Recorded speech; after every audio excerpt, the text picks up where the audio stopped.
अरिहन्ताणम् ॐ नमो अरिहन्ताणम् अरिहन्ताणम् ॐ नमो अरिहन्ताणम्।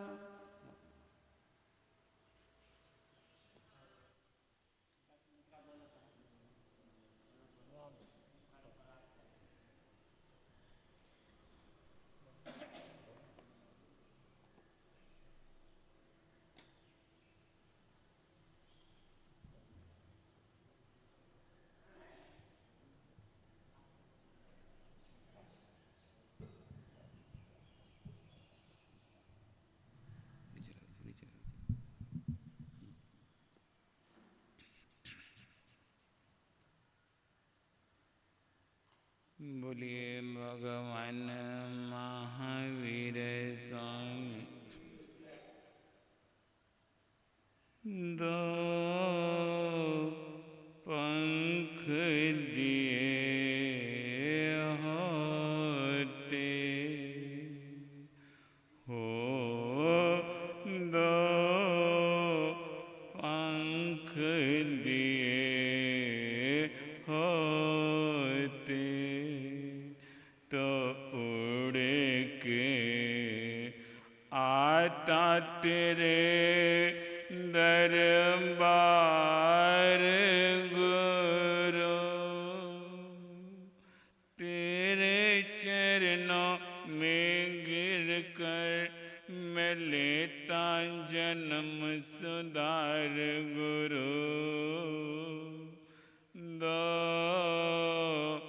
पंख दिए होते तो उड़ के आता तेरे दरबार गुरु।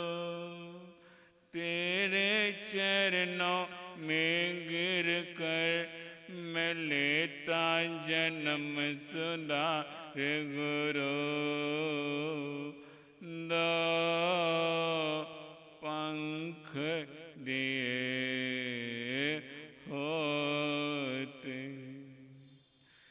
तेरी ज्योति की किरणों से अंधकार मेरा मिटता। तेरी भक्ति की गंगा से मन दर्पण ये खुलता। तेरी ज्योति की किरणों से अंधकार मेरा मिटता। तेरी भक्ति की गंगा से मन दर्पण ये खुलता। इन प्यासे नैनों से हो, इन प्यासे नैनों से मैं जी भर करता तेरा दीदार गुरु। तेरे चरणों में गिर कर मैं लेता जन्म सुधार गुरु। दो पंख दिए हो, कुछ अपने कह लेते, कुछ तेरे सुन लेते। तेरी दया के मोती गुरुवर नतमस्तक चुन लेते। कुछ अपने कह लेते, कुछ तेरे सुन लेते। तेरी दया के मोती गुरुवर नतमस्तक चुन लेते। इस जीवन को मिल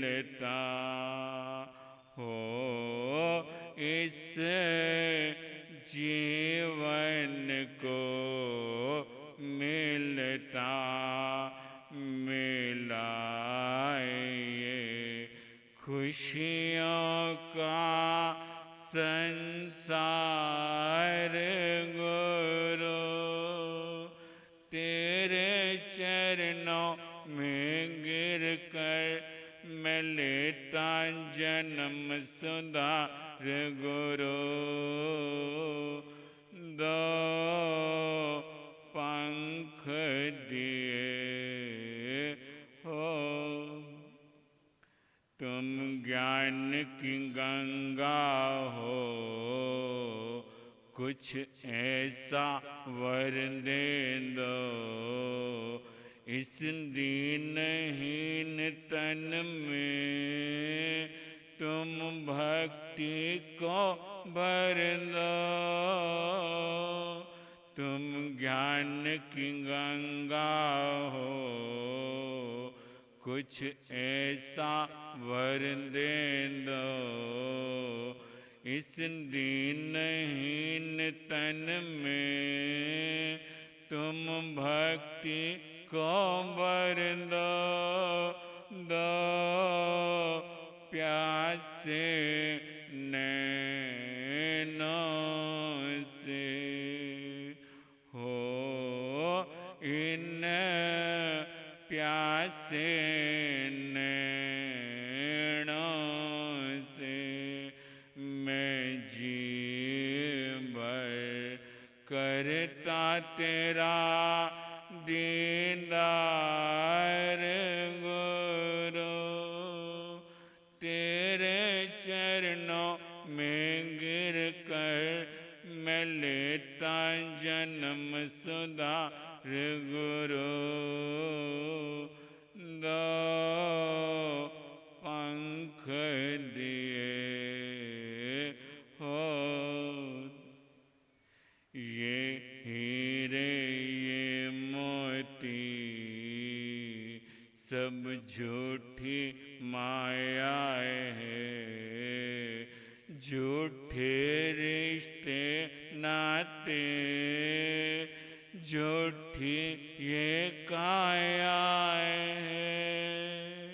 ये हीरे ये मोती सब झूठी माया है, झूठे रिश्ते नाते झूठी ये काया है। फिर पाप की गठरी को हो, फिर पाप की गठरी को ओ मनवा ढोता क्यों हर बार गुरु, तेरे चरणों में गिर कर मैं लेता जन्म सुधार गुरु। दो पंख दिए होते तो उड़ के आता तेरे दरबार गुरु, तेरे चरणों में गिर कर मैं लेता जन्म सुधार गुरु। दो पंख दिए होते।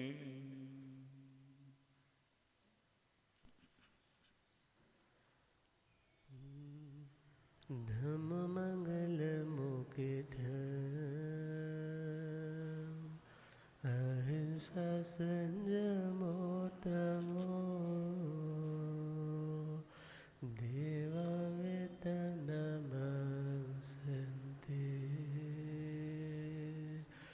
जस धर्मे सया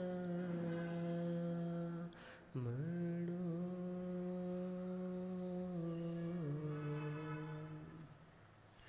प्रभु वीर के पावन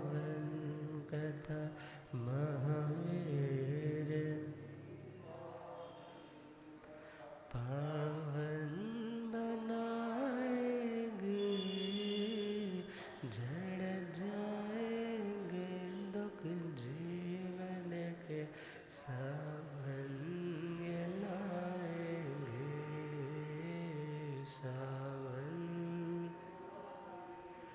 प्रभु वीर के पावन कथा महावीर के पावन पावन बनाएंगे जड़ जाएंगे दुख जीवन के सावन ये लाएंगे सावन समाधान पाने पंडित सुधर्म गए शरणे सुधर्म गए शरणे सुधर्म गए शरणे प्रभु बोले जीव की गति को निर्धारित करते करणे निर्धारित करते करणे ऐसा नहीं नारी हर भव नारी बन जाएंगे प्रभु वीर के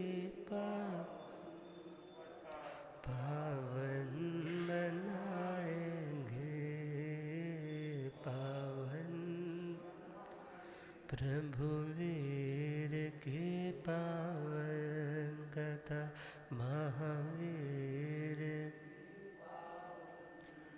पावन बनाएंगे जड़ जाएंगे दुख जीवन के सावन ये लाएंगे सावन अनंत अनंत शांति के निकेतन शासनपति श्रमण भगवान महावीर स्वामी के पावन चरणारविंदों में हार्दिक भावना नमन। मेरे अंधेरे जीवन को रोशनी प्रदान करने वाले परम उपकारी आगम ज्ञान के भंडार आगम ज्ञाता आगम पुरुष जिन शास्त्ररतन हिमाचल की श्री उपाध्याय भगवंत श्रद्धे गुरुदेव श्री जितेंद्र मुनि जी महाराज साहब के पावन चरण कमलों में हार्दिक भावना वंदन नमन। पाठ पर विराजमान प्रज्ञा महर्षि उत्तर भारतीय प्रवर्तक इतिहास के श्री परम पूज्य श्री सुमन मुनि जी महाराज साहब के सुशिष्य रतन सेवा शिरोमणि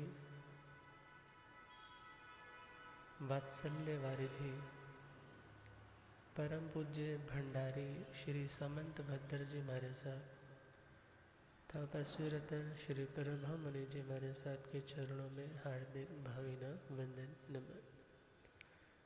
आदरणीय तपस्वी श्री सुशांत मुनि जी, धर्म सभा में उपस्थित धर्मानुरागियों, सुशीलवती माताओं एवं बहनों, असीम पुण्योदय से भाग्योदय से आप सबको संतों का समागम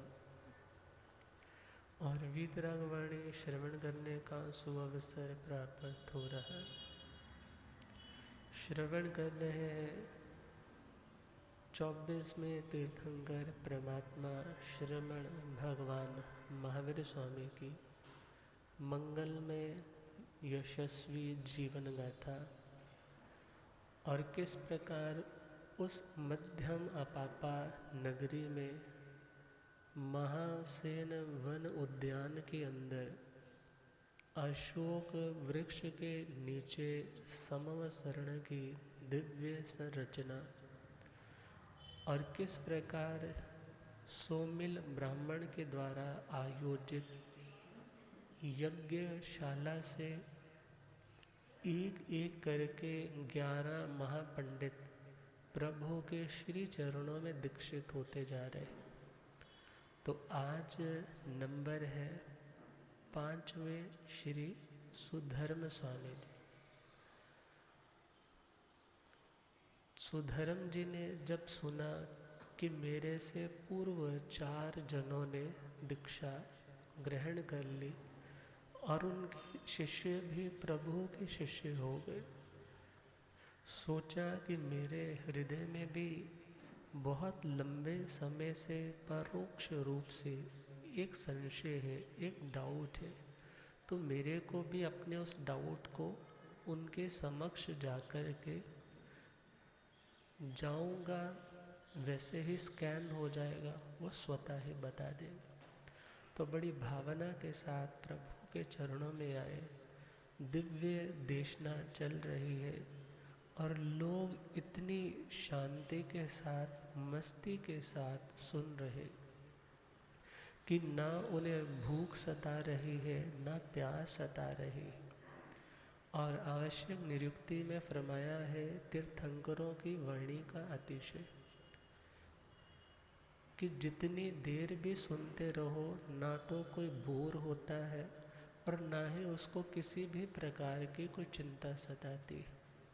वहाँ पर एक छोटी सी उपमा एग्जाम्पल दी है कि एक बार एक दासी जो लकड़ियाँ काटने के लिए पर्वत पर पहाड़ी पर गई और पहाड़ी पर लकड़ियाँ काट करके ले आई, मगर सेठ कहने लगा तुम्हें नाश्ता तभी मिलेगा जब अच्छे से बड़ा सा गट्ठर लकड़ियों का काट कर लेकर आओगे, वरना मैं कुछ भी खाने को नहीं दूँगा। अब वो मन मार करके कि भूख भी लगी है, प्यास भी लगी है, कल भी ढंग से भोजन नहीं किया, मगर आज्ञा है, दासी है, माननी होगी। पहाड़ी पर पहुंची है और कहा है कि उधर समीपस्थ तीर्थंकर प्रभु की वाचना, योजन गामिनी वाचना। और जैसे ही वो उधर गई है, बड़ा सा लकड़ियों का गट्ठड़ उसने भर लिया और एक लकड़ी उस गट्ठड़ से निकल करके नीचे गिर गई। अब उसने सोचा इतनी मेहनत की है, मैं इसको उठा लूँ। जैसे ही एक तो पीठ के ऊपर इतना बोझ लाद रखा है और एक लकड़ी उसमें से नीचे गिरी है, वो नीचे की और लकड़ी उठाने के लिए झुकी है और इतने में तीर्थंकर परमात्मा की वाणी कानों में पड़ती और कहा शाम हो गई है, संध्या का समय आ गया, मगर वो नीचे झुकी है तो झुकी रह कर के ही सुनती रही। अर्थात जब शाम को वाचना पूरी हुई तब उठी है, सिद्धि हुई है, मगर उससे कोई भी वेदना की अनुभूति नहीं। क्या अतिशय होगा। सामान्य कोई बोलने लगे तो घड़ी की ओर ध्यान जाता है, किसी के कमर भी दुख सकती है, किसी के पैर सो सकते हैं, मगर प्रभु का ऐसा अतिशय कि जितनी देर भी बैठोगे तो किसी भी प्रकार की कोई शारीरिक बाधा या कोई भूख प्यास किसी को सताती नहीं।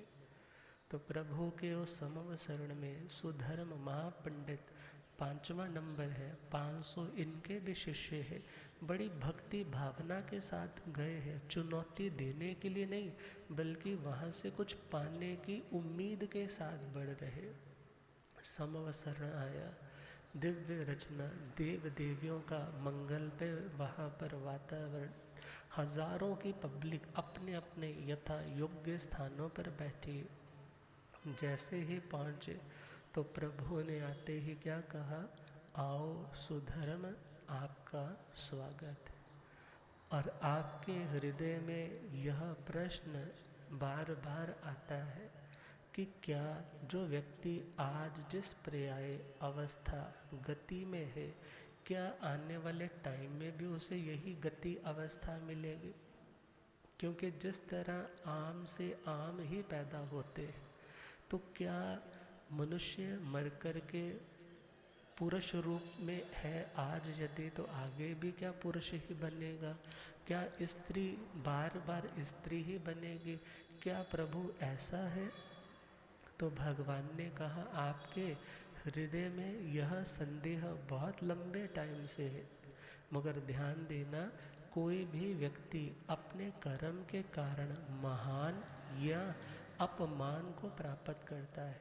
इसलिए ये कोई नियम नहीं है कि पुरुष काल करके पुरुष ही बनेगा, स्त्री काल करके स्त्री ही बनेगी, वृक्ष काल करके पुनः वृक्ष ही बनेंगे, अपकाय के जीव काल करके पुनः अपकाय के ही बनेंगे। ये कोई ज़रूरी नियम नहीं है कि हमेशा वो कॉन्टिन्यूसली उन्हीं गतियों में जाते रहेंगे, बल्कि यदि कोई साधना अपनी उच्चता को प्राप्त करेगा तो वो आत्मा सिद्ध भी हो सकता है, बुद्ध भी हो सकता है, मुक्त भी हो सकता है। और इसी पर एक छोटी सी बात याद आई। एक बार किसी सत्संग में कोई महात्मा बोल रहे थे और पब्लिक बहुत विस्तार के साथ बैठ करके सुन रही थी। अब उन्होंने एक सिद्धांत बोला, जी स्त्री मर कर के स्त्री ही बनती है, पुरुष मर कर के पुरुष ही बनता है। तो एक बूढ़ी अम्मा जो बिल्कुल फ्रंट वाली सीट पे हर रोज़ बैठती थी, वो उठ गई और उठ कर के वापस जाने लगी। जब वापस जाने लगे तो महाराज ने कथा में ही आवाज़ दी, ये अम्मा तू क्यों उठ कर के जा रही है? कहने लगी, यदि इतना सत्संग करके भी चूल्हे में फुक्के मारनी, मैं तो घर जाके चूल्हा संभालती हूँ जा करके, तुम्हारे सत्संग से मुझे क्या मिलेगा। अर्थात ये सत्संगति व्यक्ति का ऊर्ध्वारोहण, उसकी अपलिफ्टिंग करने वाला है। अर्थात ये ज़रूरी नहीं है जिस कॉस्ट्यूम में आज है हमेशा उस कॉस्ट्यूम रहेंगे, क्योंकि आत्मा तो अवेदी है। आत्मा न स्त्री है, न पुरुष है, न नपुंसक है। कर्म के अकॉर्डिंगली यदि सरलता भरा आचरण आ गया तो पुरुष लिंग में भी जन्म हो सकता है, मगर यदि वासनाओं के अंधड़ में अपने आत्म स्वरूप को बार बार भुलाते रहे तो त्रियंचों में भी निगोदों तक आत्मा को जाना पड़ सकता है। तो जैसे ही समाधान मिला तो वो प्रभु के श्री चरणों में नतमस्तक होकर के सरलता पूर्वक दीक्षा की कि मुझे भी प्रव्रजित करो, ये गुजारिश करने लगे। संशय मिटा सो धर्म जी, सशिष्य बने मुनिवर, सशिष्य बने मुनिवर, सशिष्य बने। फिर मंडित पुत्र वहाँ पहुँचे, जहाँ थे पावन जिनवर, जहाँ थे पावन जिनवर, जहाँ थे पावन। बंध मोक्ष की गुत्थी, बंध मोक्ष की गुत्थी, वहाँ पर सुलझ ही जाएंगे, प्रभु वीर के पावन कथा पावन बनाएगी, पावन। प्रभु के श्री चरणों में मंडित पुत्र जी भी पहुँच जाते हैं। क्या सोच करके, जब आर्य सुधर्म जैसे महापंडित उनके श्री चरणों में समर्पित हो गए तो मुझे भी उनके चरणों में ज़रूर जाना चाहिए। मेरे भी तो हृदय में डाउट्स है, वो डाउट्स वहाँ जाकर के ज़रूर निकल जाएंगे। और उनके हृदय में डाउट था, ये बंध और मोक्ष क्या सच में होता है या मात्र एक कल्पना है, एक जस्ट एक इमेजिनेशन है। और जैसे ही प्रभु के दरबार में पहुँचे, प्रभु ने आते ही उन्हीं स्वागत भरे शब्दों में स्वागत किया और क्या बोले, हे मंडित पुत्र, आपके हृदय में बंध मोक्ष को लेकर के शंका है। क्या बंध अनादि है या ये बंध कभी नष्ट भी होगा? तो भगवान ने कहा कि प्रवाह की दृष्टि से, संतति की दृष्टि से, आत्मा के साथ कर्म का जो कॉम्बिनेशन है, आत्मा का कर्म के साथ जो बाउंड है, वो कैसा है? प्रवाह की दृष्टि से अनादि है, मगर कोई भी कर्म आत्मा के साथ ऐसा नहीं है जिसका कोई ओरिजिन ना हो। अर्थात यदि कोई भी कर्म बंधा है तो सामान्य निश्चय की धरातल पर देखें तो 70 कोटा कोटि सागरोपम से ज़्यादा पुराना कोई कर्म नहीं। हाँ, प्रवाह की दृष्टि से बोल सकते हैं, जैसे कोई पूछता है कि अंडा पहले आया या मुर्गी पहले आई, इस तरह से मुर्गी को देखेंगे तो अंडा पहले आया, अंडे को देखेंगे तो मुर्गी पहले आई। इसी प्रकार कौन पहले आया, क्या आत्मा या कर्म? तो यहाँ पर सिंपल सा आंसर है, आत्मा तो अनादि है, मगर आत्मा के साथ कर्म का जो प्रवाह की दृष्टि से संबंध है वो अनादि है। मगर यदि आज के टाइम से हम बैक जाने लगे तो 70 कोटा कोटि से पुराना आत्मा के साथ कोई भी पुराना कर्म बंधा हुआ नहीं, अर्थात ये बंध अनादि भले है मगर ये अनंत उन्हीं का होगा जो अभव्य होंगे, जो तर सकते हैं। ऐसी आत्माएं इस प्रवाह, इस चक्र को, इस विषय सर्कल को तोड़ सकती है, इस जन्म और मृत्यु के इस चक्रव्यूह से बाहर आ सकती है। इट मीन्स आत्मा के साथ कर्म का जो संबंध है वो प्रवाह की दृष्टि से भले अनादि है, मगर यदि अनादि ही मानते रहेंगे तो ये चक्र अनंतता तक पहुंच जाएगा, कभी भी टूटेगा नहीं। मगर हाँ, प्रवाह की दृष्टि से अनादि है, मगर निश्चय की दृष्टि से इन कर्मों की स्थिति अनादि नहीं है, बल्कि उनका एक आदि पॉइंट है, एक स्टार्टिंग पॉइंट है। और जिसका स्टार्टिंग पॉइंट होता है उसका कोई ना कोई एंड पॉइंट भी ज़रूर होता है। और जैसे ही उत्तर मिला और मन में भावना जागी कि मैं भी अपने कर्मों को काट सकता हूँ और मुक्त हो सकता हूँ, इसलिए मैं भी इनके चरणों में दीक्षा ग्रहण करूँ। प्रवाह की दृष्टि से कर्म का बंध अनादि है, बंध अनादि है, कर्म का बंध निश्चय से देखे तो आत्म संग बंध साधी है, यह बंध साधी है, ये बंध आंधी हो जिसकी उसकी हो, आंधी हो जिसकी उस घड़ी अंतिम भी आएंगे, प्रभु वीर के पावन कथा पावन बनाएंगे, पावन बिन पूछे समाधान पा प्रभु को किया वंदन, प्रभु को किया वंदन, प्रभु को शिष्यों संग लेते प्रव्रजा महकाए जिन शासन, महकाए जिन शासन, महकाए मौर्य पुत्र के टोले, मौर्य पुत्र के समवसरण में आएंगे, प्रभु वीर के पावन कथा पावन मनाएंगे। मौर्य पुत्र जी, जिन्होंने सुना कि मंडित पुत्र जी दीक्षित हो गए हैं, कितने शिष्यों के साथ? 350 शिष्यों के साथ।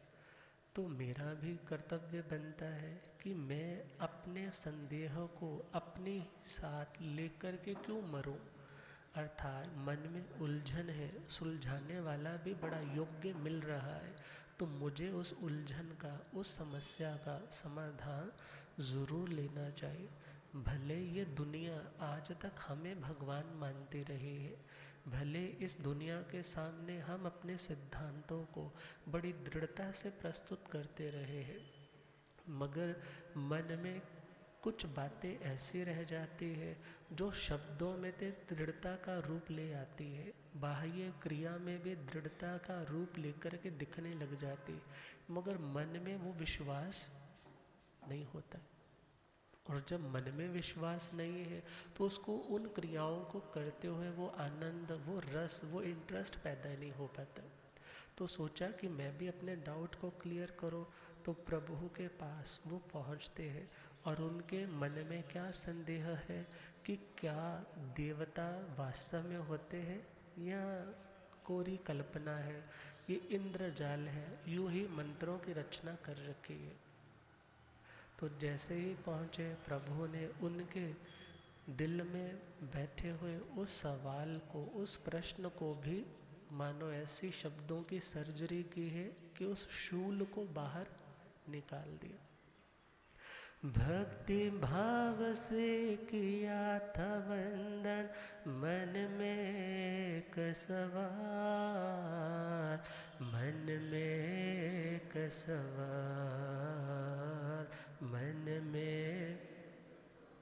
प्रभु बोले मोरे पुत्र, देव सत्ता तो है हर हाल, देव सत्ता तो है हर हाल, सत्ता है हर।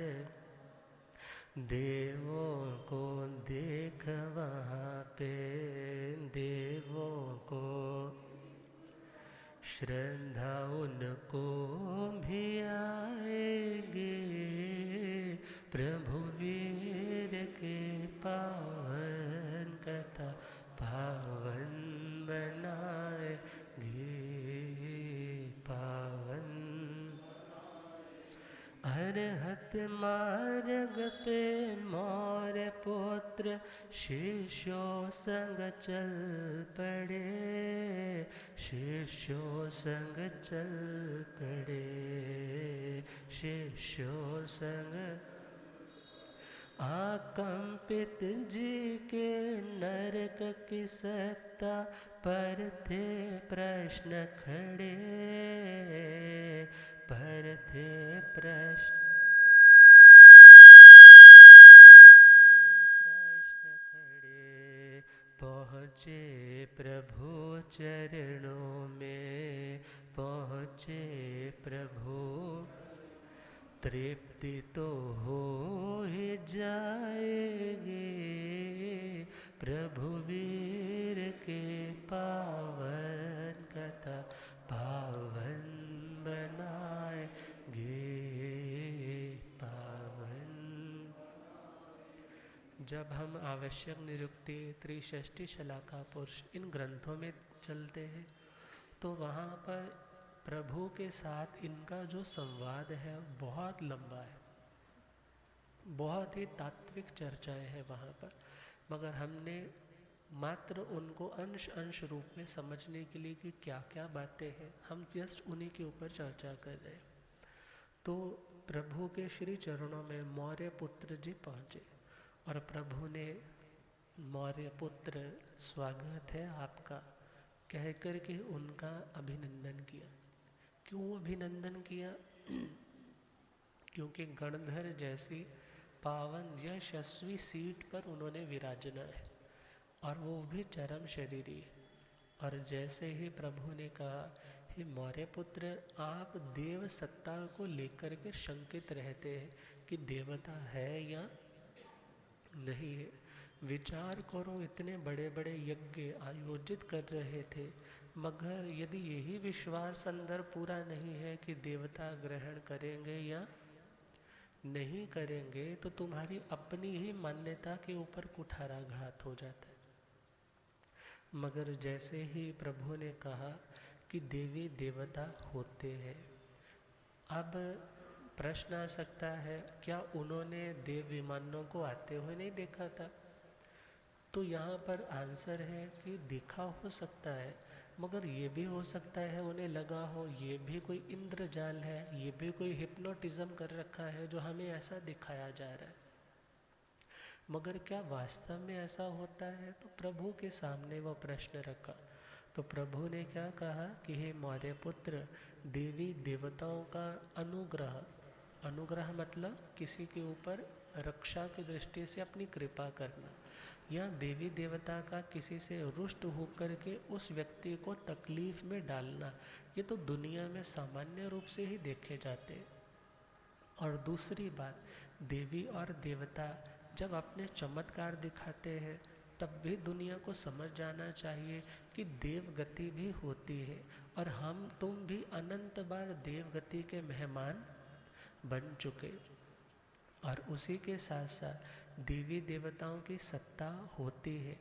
यदि देवी देवताओं की सत्ता को हम नकार देते हैं तो हम नास्तिक कहलाने लग जाएंगे।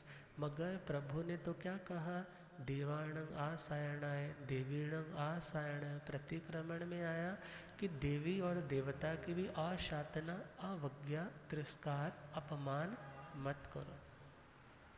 उनकी सत्ता को मानने में भगवान ने बिल्कुल सब आत्माओं को अपना दिमाग खुला रखने की नसीहत दी है। मगर हाँ, उनकी मान्यता करने का भगवान ने कहीं पर भी जिक्र, उनकी मान्यता करने का कि ये मोक्ष का उपाय है, इस रूप में किसी भी शास्त्र की किसी भी पंक्ति में ऐसा वर्णन नहीं मिलता है।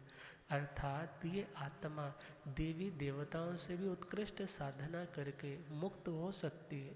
इसलिए आत्मा को पराधीन बन करके नहीं, बल्कि स्वाधीन बन करके अपनी आत्मा का कल्याण करना चाहिए। तो जैसे ही उन्हें यह समस्त प्रश्नों के समाधान मिले, सरल भावों के साथ प्रभु के चरणों में वो भी समर्पित हो गए। और इसके बाद अकंपित जी, कौन से अकंपित जी, उन्होंने सुना भाई सारे के सारे दीक्षित होते जा रहे, मैं भी जाकर के अपना प्रश्न रखूं, क्योंकि ये स्वर्गों की सत्ता तो मानते थे कि देवी देवता होते हैं, मगर नरकों की सत्ता नहीं मानते थे। इनको था कि पता नहीं नरक होती है, यूं ही डराने के लिए दुनिया को कहा जाता है। इनके मन में था कि सुख का अभाव हो जाना है तो नरक है, पुण्य का क्षीण हो जाना है तो नरक है। मगर ये अलग से किसी नरक की एग्जिस्टेंस को स्वीकार नहीं कर पा रहे थे। मगर जैसे ही प्रभु के चरणों में पहुँचे और प्रभु ने जैसे ही कहा आपके हृदय में नरकों के प्रति डाउट है, तो ध्यान देना ये डाउट वास्तव में सही नहीं। प्रभु फरमाए हैं अकंपित नरकों में भी प्राणी, नरकों में भी प्राणी, नर दुष्कर्मों का फल यातनाएं भोगे अज्ञानी, भोगे अज्ञानी, वो भोगे। अकंपित सुन कर कांपे, अकंपित सुन कर दीक्षा उनको सुहाएगी। प्रभु वीर की पावन कथा पावन बनाएगी, पावन। जैसे ही प्रभु ने समझाया कि दुनिया में यदि कोई व्यक्ति बहुत अच्छे काम करता है तो दुनिया वाले ज़्यादा से ज़्यादा उसे क्या रिगार्ड करेंगे, क्या उसे प्राइज़ देंगे। मगर जो उसने इतने मन से इतनी लगन से कोई बहुत भला काम किया है, तो उस व्यक्ति की भलाई का जो से रिवॉर्ड है वो उसको स्वर्गों की सत्ता स्वीकार करने के लिए मजबूर करेगा। क्योंकि इतना मैंने किया तो मेरे को तो इतना ही फल मिला, तो बाकी कहाँ मिलेगा, तो मीन्स उसे कहाँ मिलेगा, स्वर्गों। इसी प्रकार किसी ने कोई बहुत दुष्ट काम किया, छोटा मोटा किया, तो यहीं पर उसे प्रताड़ना, दुखी कर दिया जाता है, मारा पीटा जाता है। मगर सपोज किसी व्यक्ति ने बेरहमी के साथ हजारों लोगों को एक बार में मार दिया, अर्थात किसी ने ऐसा बहुत क्रूर काम किया तो विचार करना है, उसे यहाँ पर जेल हो भी जाए तो भले उस पे लिख भी दे 500 साल की जेल, मगर आदमी की उम्र 500 साल तो। और सपोज उसे फांसी की सज़ा भी दे दी जाए, क्या एक फांसी की सज़ा इतने बड़े अपराध के लिए समर्थ है उसको न्यूट्रलाइज करने में? नहीं। इट मीन्स कोई ना कोई ऐसा स्थान भी है जहाँ इतने सारे कर्मों की मैल की धुलाई हो सके, अर्थात एक बहुत बड़ा वॉशिंग एरिया ही बोलेंगे ना, एक बहुत बड़ा वॉशिंग एरिया जहाँ पर आत्मा के घोर बुरे से बुरे मैले से मैले कर्मों की धुलाई होती है, और उसी का नाम क्या है? नरक गति।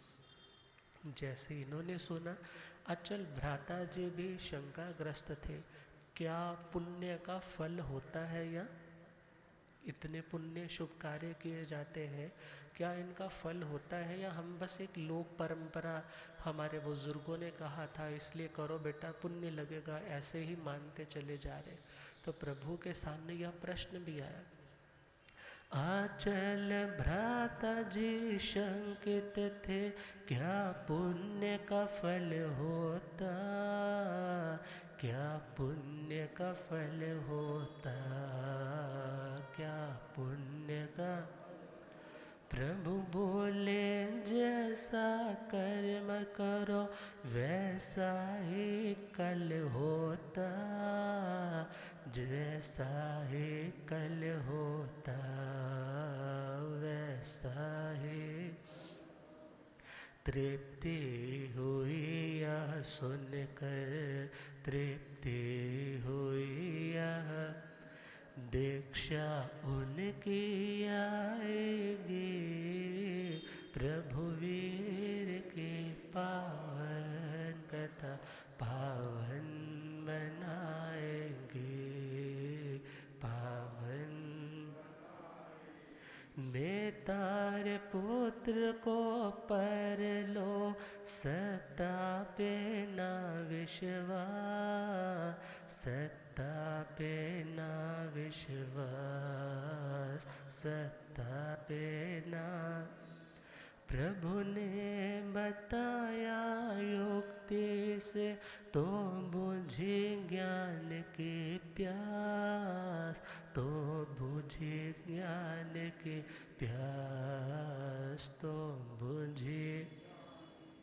प्रभु समाधान से दीक्षा, प्रभु समाधान से शिष्यों संग हो जाएगी, प्रभु वीर के पावन कथा पावन बनाएगी, पावन। अब अचल भ्राता जी ने तो अपने प्रश्न का समाधान किस तरह से लिया कि यदि हम कोई कर्म करते हैं, कोई पुण्य करते हैं तो उसका फल मिलता है। किस तरह समझाया प्रभु ने कि हे आत्मन, यदि मीठा गुड़ मुंह पे रखा जाता है तो मिठास आती, और यदि कोई जहरीली चीज़ मुख पे रखी जाती है तो वो अपना असर दिखाती है। ऐसे ही अशुभ वर्ण गंध रस स्पर्श वाले जो पुद्गल है, जब आत्मा के भाव अशुभ होते हैं तो ऐसे अशुभ कर्मों का अशुभ लेश्याओं में आत्मा के साथ बंध होता है, और उनका फल कैसा आता है? अशुभ बुरा आता है।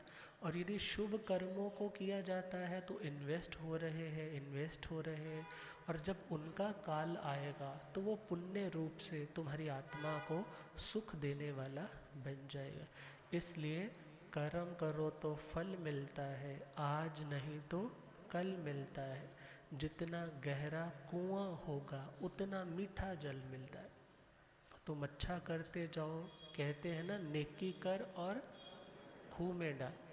खूह में डालने का मतलब ये नहीं है कि बस चली गई नेकी, बल्कि खूह में डालने का मतलब है निष्काम कर्म योग। निष्काम कर्म योग मतलब कर्म के फल की इच्छा मत करो, मगर कर्म किया है उसका फल ज़रूर मिलेगा। अब अगला मितारे पुत्र जी के मन में संशय था कि परलोक होता है या क्या परलोक मरने के बाद कोई दूसरा लोक होता भी है या यूं ही बातें हैं। तो भगवान ने उनका भी समाधान किया कि जब किसी को जाति स्मरण ज्ञान होता है, पूर्व की बातें उसे याद आती है, तो पूर्व का मतलब क्या, वो एग्जिस्ट कर रहा है ना कुछ जो तुझे दिखाई दिया, किसी को दिखाई दिया। अर्थात जिस तरह से हमारा एक अंग कट जाए, एक अंग कट जाए तो भी हमें ध्यान रहता है मेरा ये अंग था। ये तो नहीं है कि हम उससे अलग हो जाते हैं उस स्मृति से। इसी प्रकार जिन्हें पूर्व जन्मों की स्मृतियाँ होती है, उससे ये सिद्ध हो जाता है कि पूर्व लोक भी है और अपर लोक भी है। अर्थात आत्मा पहले भी थी और आत्मा आगे भी रहे। अदरवाइज यदि यही माने कि बस इन तत्वों का मिश्रण ही आत्मा है, तत्वों का बिखर जाना है मोक्ष है, तो ध्यान रखना इतनी साधना करने का प्रयोजन क्या रहेगा। ये सारे का सारा प्रयोजन क्या, बहुत कर्म हम यहाँ करते हैं फल नहीं मिलता, तो उन कर्मों का फल तो मिलना है, तो उसके लिए परलोक। बहुत से कर्म हमने आज इस जन्म में नहीं किए मगर हमें उसके भी फल मिलते हैं इस जन्म में। इट मीन्स इस जन्म से भी पहले कोई जन्म था। तो प्रभु के चरणों में समाधान पा करके वो भी दीक्षित हो गए। और 11वें पंडित प्रभास जी, और उनके मन में डाउट है कि निर्वाण होता है या नहीं होता, निर्वाण का मीनिंग क्या है, निर्वाण का प्रयोजन क्या है। तो निर्वाण के संबंध में अपनी शंका प्रभु चरणों में रखेंगे, तो उसका समाधान हम कल श्रवण करेंगे।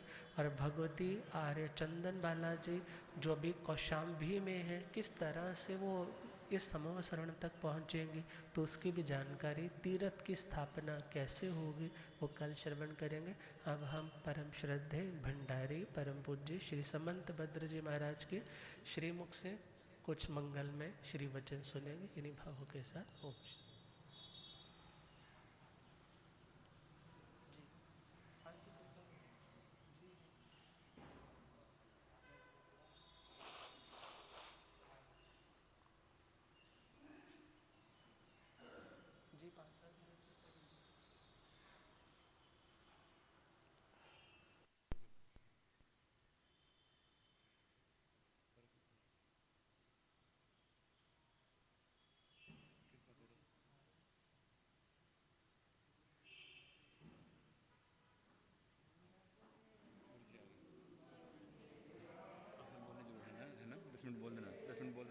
खोल दो मत।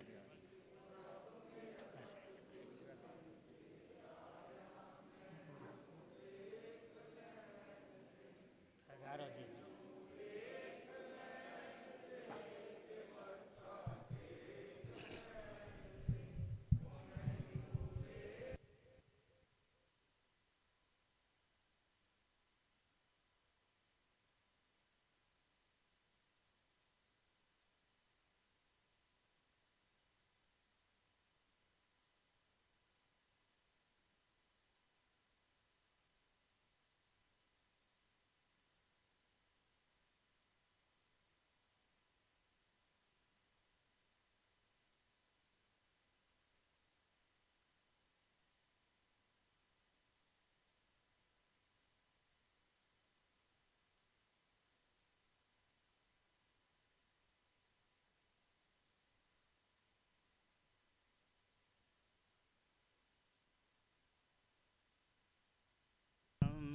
नमामि वीरं गिरिसारधीरं,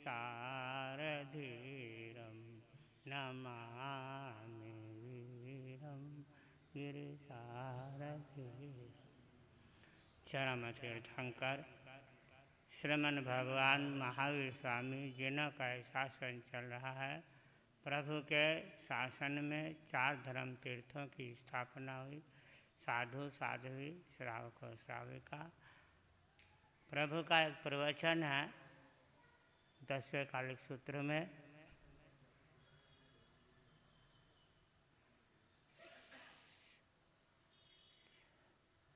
सोचा जानै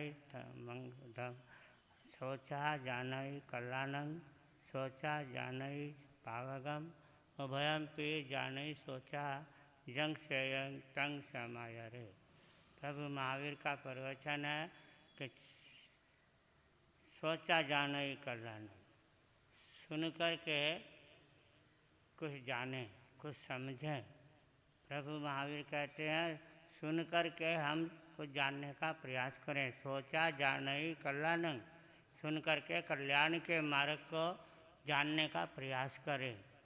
और सोचा जानई पापगम, सुन कर के पाप कर्म को भी जानने का प्रयास करें। क्योंकि प्रभु महावीर ने दोनों रास्ते बताए हैं कि सुन कर के हम पाप मार्ग को भी जानें और सुन कर के हम पुण्य कर्म को भी जानें। क्योंकि मनुष्य अनेकों प्रकार से इस संसार में नाना प्रकार से कुछ कर्म करता है, कुछ सुनता है, कुछ बोलता है, लेकिन प्रभु महावीर कहते हैं हमें जानना है क्या कि सुन करके सच्चे मार्ग को जाने, सोच करके धर्म के मार्ग को जाने और सुन करके अधर्म के मार्ग को जाने। क्योंकि सच्चे मार्ग कौन सा है, पाप कर्म कौन सा है, हमें ये जानना है। क्योंकि करने को तो बहुत कुछ है, हमें क्या करना है वो हमें जानना है कि सच्चे मार्ग को हम जाने। धर्म का मार्ग क्या है और पाप का धर्म क्या रास्ता क्या है। जब तक हम दोनों को जानेंगे नहीं तब तक हमें अच्छे और बुरे की पहचान कैसे होगी। सुन कर के हम मार्ग को जानने का प्रयास करें। कृष्ण ने, भगवान कृष्ण ने भी यही कहा है। मैं एक बात सुना देता हूँ, प्रभु महावीर क्या कहते हैं और प्रभु महावीर के साथ भगवान कृष्ण क्या कहते हैं। कृष्ण कहते हैं श्रुत्वा धर्म विजानाति श्रुत्वा त्यजति दुर्मतिम, सुन करके हम धर्म को जाने, श्रुत्वा धर्म विजानाति, सुन करके धर्म को जाने और सुन करके हम अधर्म को भी जाने। कृष्ण कहते हैं हमें दोनों को जानना है। श्रुत्वा धर्म विजानाति श्रुत्वा त्यजति दुर्मतिम, सुन करके हम धर्म को जाने, सुन करके अधर्म को जाने। जब तक हम दोनों को जानने का प्रयास नहीं करेंगे तब तक हम संसार में नहीं जान सकते। क्योंकि सुनना है, सुन करके हमें जानना है धर्म क्या है अधर्म क्या है। श्रुत्वा धर्म विजानाति, सुन करके धर्म को जाने और सुन करके अधर्म को जाने, दोनों को जानना है। प्रभु महावीर कहते हैं श्रुत्वा धर्म विजानाति श्रुत्वा त्यजति दुर्मतिम, सुन करके हम संसार में जानने का प्रयास करें कि कौन सा हमें मार्ग जानना है, कौन से मार्ग पर हमें चलना है, उसको जानने का हमें प्रयास करना है। और जब तक हम इसको जानने का प्रयास नहीं करते तब तक हमारा मार्ग, हम कौन से मार्ग पर चल रहे हैं हमें कोई पता नहीं। सुनने के लिए हम यहाँ आए हैं, प्रभु महावीर की वाणी को हम सुनने के लिए यहाँ एकत्रित हुए हैं। भगवान महावीर कहते हैं श्रुत्वा धर्म विजानाति श्रुत्वा त्यजति दुर्मतिम, सुन करके हम जानने का प्रयास करें, जान करके हमको समझने का प्रयास करें। जब तक हम सुनेंगे नहीं, जानेंगे नहीं, तब तक हमें कोई मार्ग मिलने वाला नहीं है। आपके सामने हमारे उपाध्याय परवर जितेंद्र मुनि जी महाराज यहाँ पर विराजित हैं और उनके सामने मैं क्या सुनाऊंगा, क्या समझाऊंगा, क्या बोलूँगा, ये सब बीच रुका हुआ है। क्योंकि प्रभु महावीर की वाणी को हम सुनने के लिए यहाँ एकत्रित हुए हैं और उपाध्याय जी भगवान हमारे सामने इस प्रभु वाणी को आगे से आगे सुनाने का आपको प्रयास करेंगे। क्योंकि मैं ज़्यादा देर का समय नहीं है, समय आपका हो गया आपका 9 बजे का टाइम पूरा हो गया है। मैं चाहता हूँ कि उपाध्याय जी के 2 शब्द मुझे भी सुनने को मिले। ऐसी बात, उसी भावना के साथ मैं अपनी बात को यहीं विराम दूँगा। फिर कभी मौका मिलेगा आपको सुनाने का प्रयास करूँगा। बोलिए उपाध्याय भगवान की सदा का जय।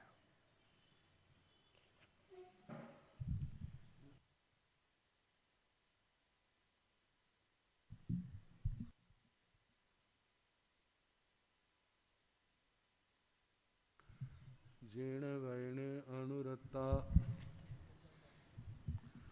जीर्ण वयन जे करंती भावेण अमला असंकलिठा ते हुंती परित संसारी। बोलिए भगवान महावीर पावन चरित गुरुदेव जी। बंदो मन वच काय भव सागर को तरण में करो हमारी सहाय। जिन शासन जिन वाणी सदा जयवंत हो। श्रमण संग सदा अविचल मंगल हो। मुक्ति को प्राप्त श्रमण भगवान महावीर स्वामी उनकी परम पावन कल्याणी भागवती वाणी वाचक प्रमुख श्री इंद्र भूति गौतम आदि गणधर भगवंत योग प्रधानाचार्य परम पूज्य श्री सुधर्मा स्वामी जी महाराज उनकी परम पावन पाठ परंपरा वर्तमान आचार्य ध्यान योगी परम पूज्य श्री शिव मुनि जी महाराज एवं गुरुजन सबके पावन चरण सरोजों में मेरा अनंत अनंत बार वंदना नमस्कार।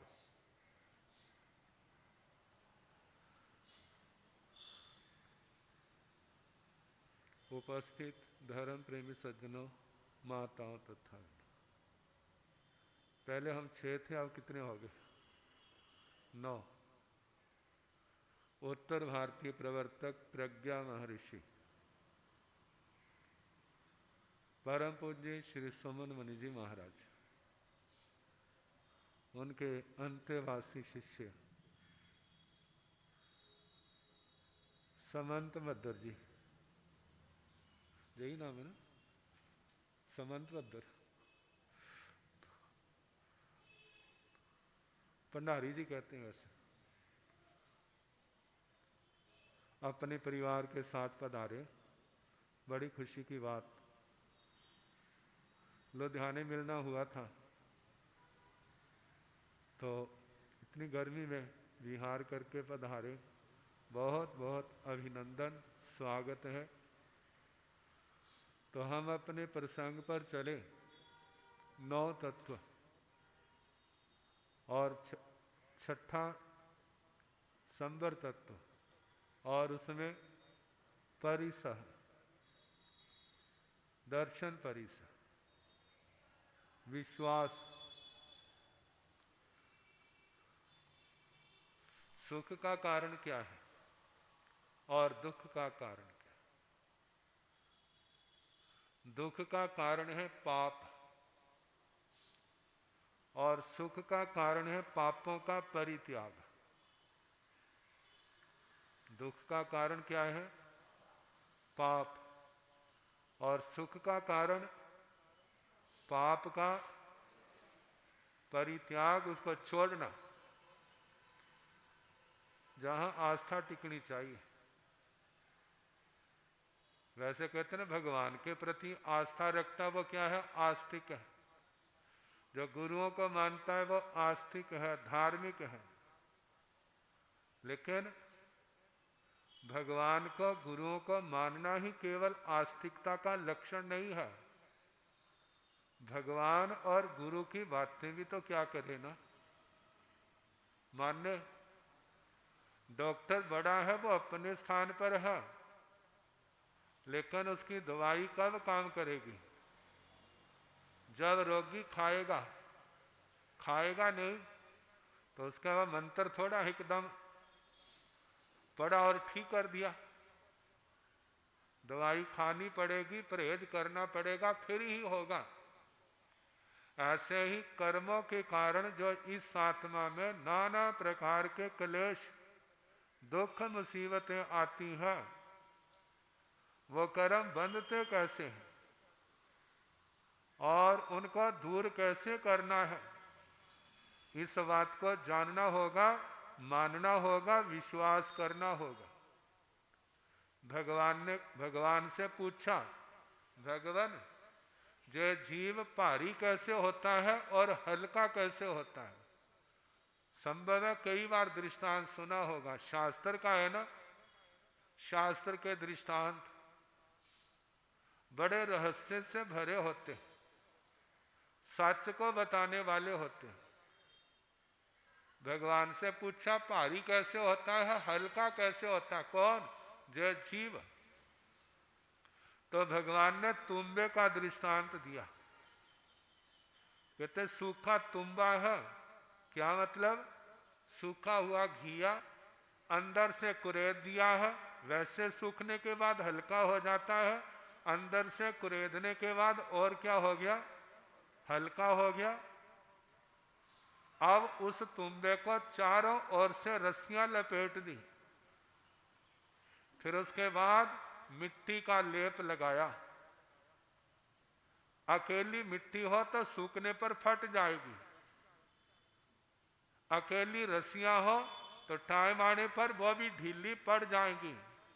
जब ये दोनों मिल जाएंगे तो रस्सी मिट्टी को मजबूती देगी और मिट्टी जो है रस्सी को मजबूती देगी।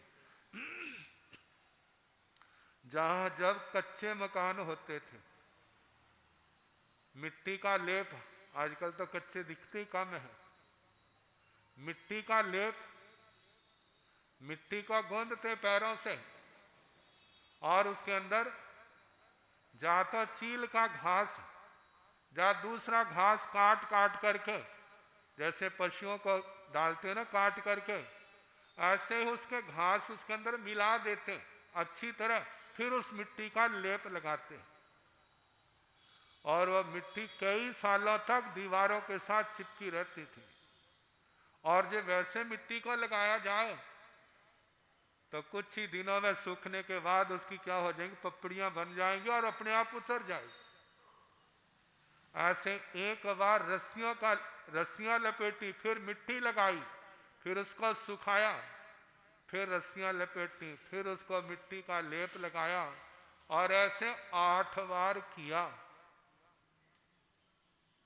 10 बार क्यों नहीं किया? कहते हमने जिस बात को समझाना वो बात लेनी है, जो अनावश्यक है वो नहीं लेनी, क्योंकि हमने 8 को ही समझाना है, ना 7 को समझाना इस समय, ना 9 को समझाना है। अब कहा 8, वो मिट्टी के लेप और रस्सियों के लपेटे, अब तुम्बा क्या हो गया? भारी हो गया। कल्पना करो कोई व्यक्ति उसको गहरे पानी में डाल दे तो क्या होगा? डूब जाएगा। अब भारी है इसलिए डूब जाएगा। अच्छा, पानी में गिरने के बाद सूखी मिट्टी क्या होगी? गिल्ली होने लग जाएगी। पानी के अंदर गुण है, दूसरे को घोलता है, घोलने का प्रयास करता है। अब घुलने के कारण से उसके तत्व बाहर आते हैं। मिट्टी नरम होने लग पड़ी और घुलने लग पड़ी और बोझ उसका उतरने लगा। जैसे मिट्टी उतरने लगी है और उसके बाद रस्सियां वो भी ढीली पड़ने लग पड़ी। जैसे जैसे उसका बोझ हल्का होता जा रहा है, वो तुम्बा पानी से ऊपर उठता जा रहा है। जब वो सारा बोझ उतर गया, तुम्बा कहाँ आ गया? पानी के ऊपर आ गया। कहा ऐसे ही आत्मा की दशा है। आत्मा 18 पापों का सेवन करता है। प्राणातिपात, मृषावाद, अदत्ता दान, मैथुन, परिग्रह, क्रोध, मान, माया, लोभ, राग, द्वेष, कलह, अव्याख्यान, पैशून्य, पर परिवार, रति रति, माया, मृषा, मिथ्या दर्शन, शल्य। कितने कहेंगे हमारा इतने नाम कौन याद करेगा? इतने गिना दिए, तुम याद करोगे और कौन करेगा? और जिसने डिग्री लेनी है, जिसने पढ़ाई करनी है, तो उसको सारी किताबें पढ़नी पड़ेंगी, दिमाग में डालनी पड़ेंगी। और ऐसे जिसने संसार को तरना है तो ये भी सीखना पड़ेगा। इसके सीखे बिना समझ ज्ञान नहीं आएगा। कहा इन 18 पापों का सेवन करने से क्या होता है? वो 8 कर्मों के बंधन इस आत्मा के ऊपर मजबूत पड़ होते हैं। जितना जीव इन 18 पापों का सेवन करेगा, आत्मा भारी होती जाएगी। अब कितनी भारी हुई है।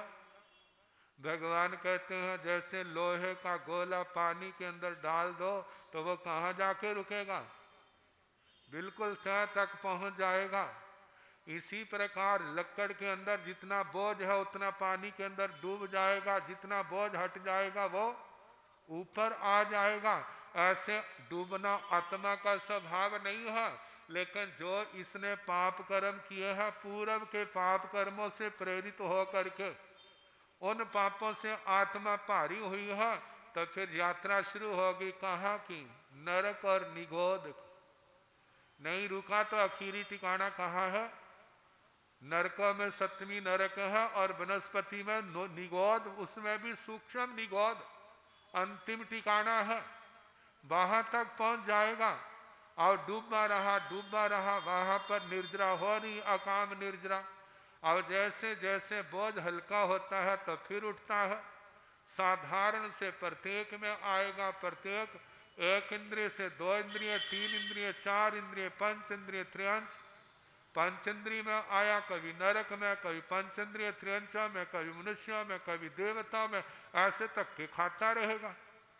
और कहा जाता है जिन्होंने तप संयम का सेवन नहीं किया, जिन्होंने संयम और तप की आराधना नहीं की, ऐसे जीवों को संसार की बीहड़ गलियों में धक्के ही खाने पड़ते हैं, ठोकरें खानी पड़ती हैं, कोई उनका नहीं बनता।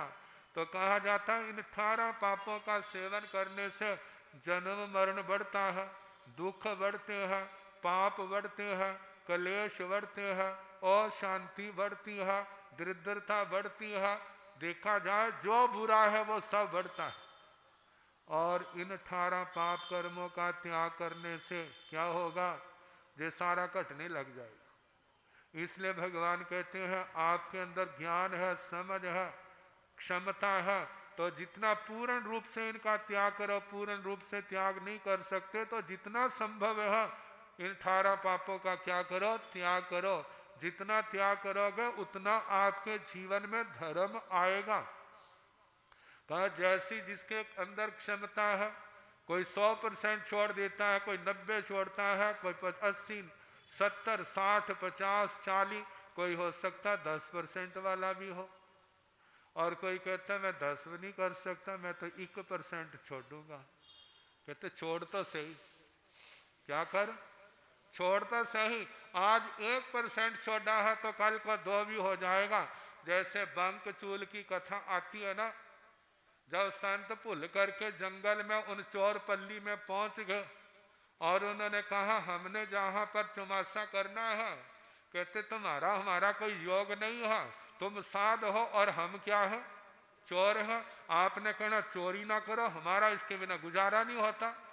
कहते मैं चौमासा आज शाम को लगने वाला है तो हम कहाँ जाए। कहने लगे एक शर्त। कहते बोलो। किसी को उपदेश नहीं देना, हमारे किसी भाई को बरगलाना नहीं, बरगलाना ही होता ना, हमारे से पुटना नहीं, क्या करना, चुप रहना, किसी को उपदेश नहीं देना। कहते मंजूर। और उनको पता नहीं था। कहते रोटी पानी, कहते अपना फलाना बनियों का घर है बाहर से ले लिया करो, हम हिसाब कर लेंगे। अब जिस दिन पहले दिन तो उपवास था, अगले दिन जब पारने को गए तो वो कहने लगा कितना दूं, कितने का दूं, जो दुकानदारों की भाषा है। कहते जो तेरी श्रद्धा है। कहते मैंने लिखना भी है ना, क्या करना है, मैंने नोट करना है, जो नोट नहीं करूंगा तो नोट नहीं मिलेंगे। कहते फिर रहने दो। वापिस आ गए। 1 दिन हो गया, 2 दिन हो गए, 3 दिन हो गए, 4 महीने बीत गए। वो भाई निश्चिंत है, वहां से लेते होंगे, खा लेते होंगे, चलो ठीक है, हमारे पर क्या हिसाब कर देंगे। अब जिस समय चौमासा पूरा हो गया तो आज्ञा लेके रुके थे, अब बिहार करना था।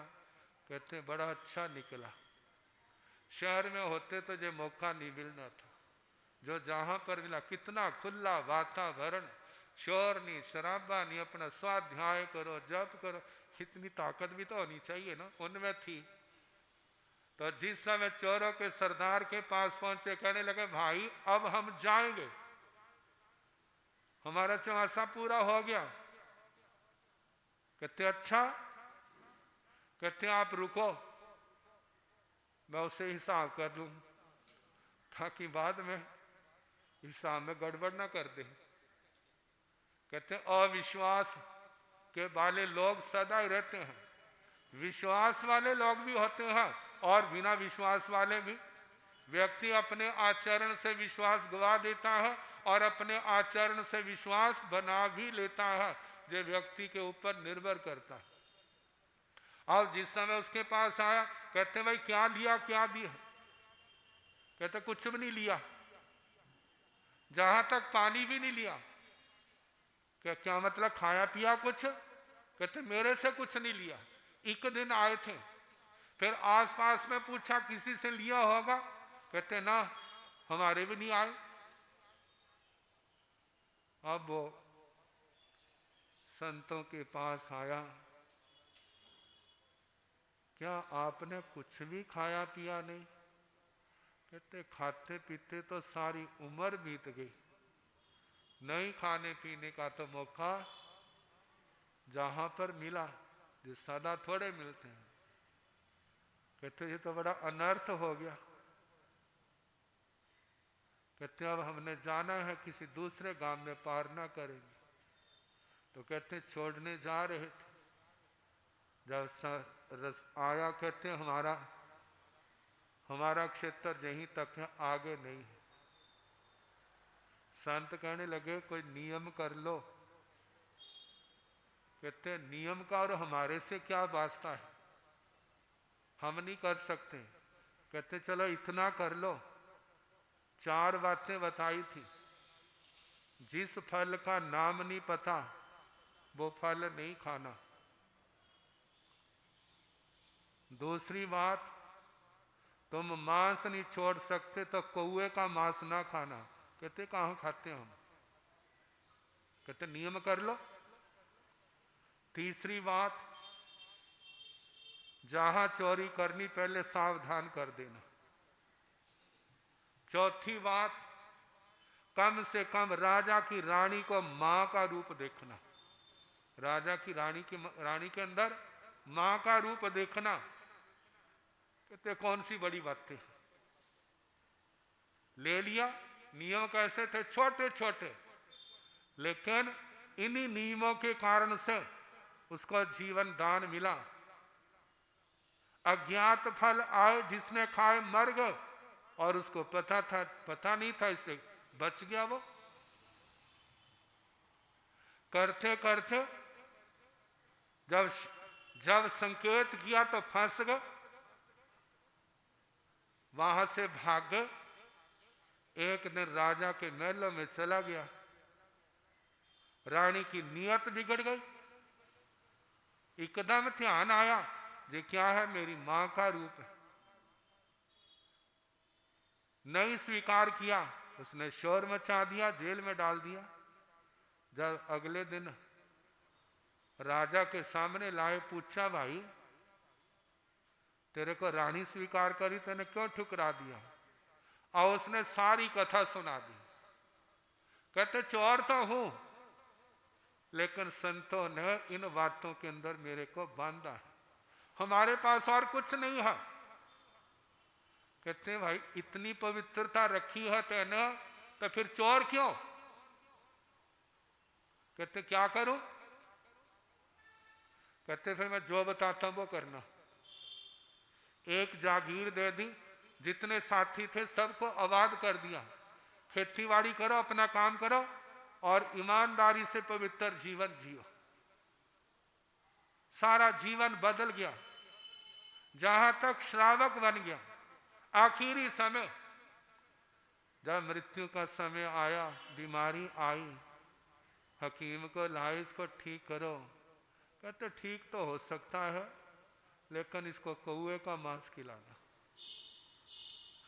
कहते अब नहीं कोई खाऊं, किसी का भी नहीं खाऊंगा। सब कुछ छोड़ दिया, वो भी देह छोड़ दिया। लेकिन धर्म नहीं छोड़ा। जो आत्मा नरकों को जाने वाली थी वो कहां पहुंच गई? देवलोकों में पहुंच गई। किसके कारण से? किस विश्वास से? जे 18 पाप ये छोड़ने योग्य है। जितना छोड़ोगे हमारे जीवन में धर्म आएगा और जीवन प्रशस्त अच्छा कल्याणकारी किसका? जिसने पाप कर्मों का त्याग किया, वो धन्य। ये विश्वास अंदर जमाना। अब इसके आगे कल जैसे मौका होगा सुनाने का प्रयास। जय बोलो महावीर स्वामी के, जय बोलो। घट घट के अंतर्यामी की, घट घट के जय बोलो महावीर स्वामी की जय।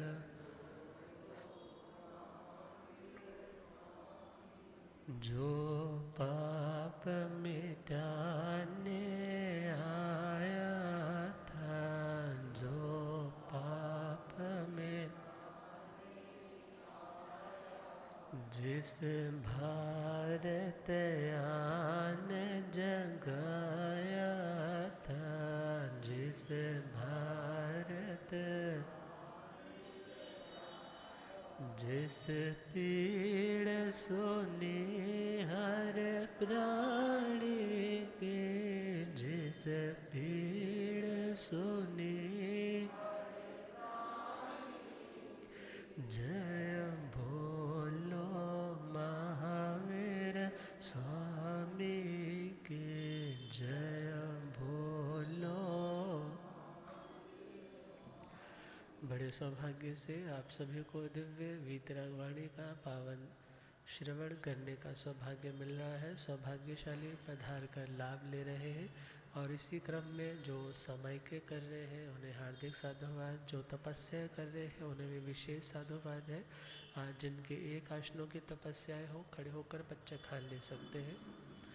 एक आसन करने वालों को, जिनके आज आईमिल हो आईमिल के बच्चे खान ले सकते हैं। उपवास के बच्चे खान।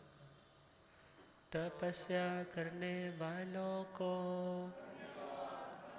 आज बेला हो तेला हो, बहन आरती जी जैन तपस्वन और उनका भी आज तेले तप की आराधना है, उन्हें भी साता रहे। इन्हीं शुभ भावनाओं के साथ अब सामाजिक सूचनाएं स्वाध्यायी भाई संजीव जी देंगे, उसके बाद जयकारे मंगल।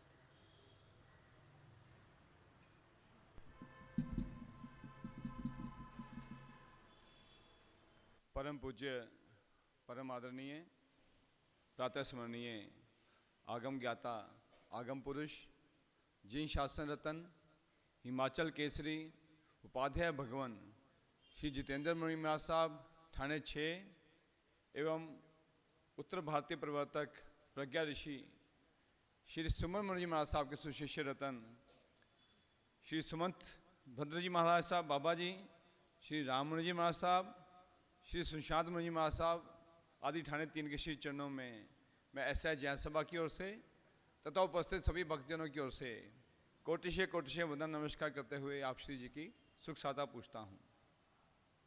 हमारे क्षेत्र का अत्यंत सौभाग्य कि गुरुदेवों का यहाँ पर पधारना हुआ। जैसा कि उपाध्याय श्री जी ने फरमाया कि अब ठाणे 6 से ठाणे 9 हो गए। इस अवसर का जितना लाभ लेंगे उतना ही हमारे लिए क्या है, कल्याणकारी है।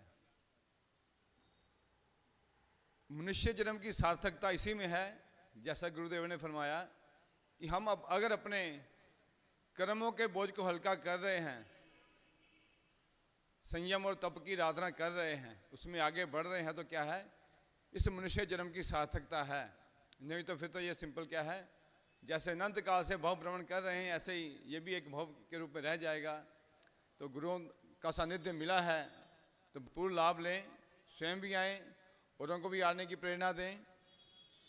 बाहर से आने वाले सभी दर्शनार्थी भाई बहनों का मैं ऐसे ज्ञान सभा की ओर से हार्दिक स्वागत करते हैं, अभिनंदन करते हैं तथा उनसे विनम्र निवेदन कि नाश्ता और भोजन अवश्य लेकर जाएं, जिसकी व्यवस्था सामने स्थाना के नीचे भोजनशाला में की गई है। और आज की जो भोजन सेवा का लाभ ले रहे हैं वो श्री इंद्र प्रकाश अनिल कुमार जैन परिवार वाले हैं। अब हम मंगल भावना बोलेंगे, तदुपरांत गुरुदेव अपना मंगल आशीर्वाद प्रदान करेंगे। अहो गुरुदेव जी महाराज, हम आपके ज्ञान दर्शन चारित्र तप संयम यात्रा एवं शरीर की सुख साता पूछते हैं तथा आपके स्वास्थ्य की शुभ मंगल कामना करते हैं तथा हाथ जोड़कर, मान मोड़कर, मस्तक झुकाकर तिखतों के पाठ से 3 बार वंदना नमस्कार करते हैं।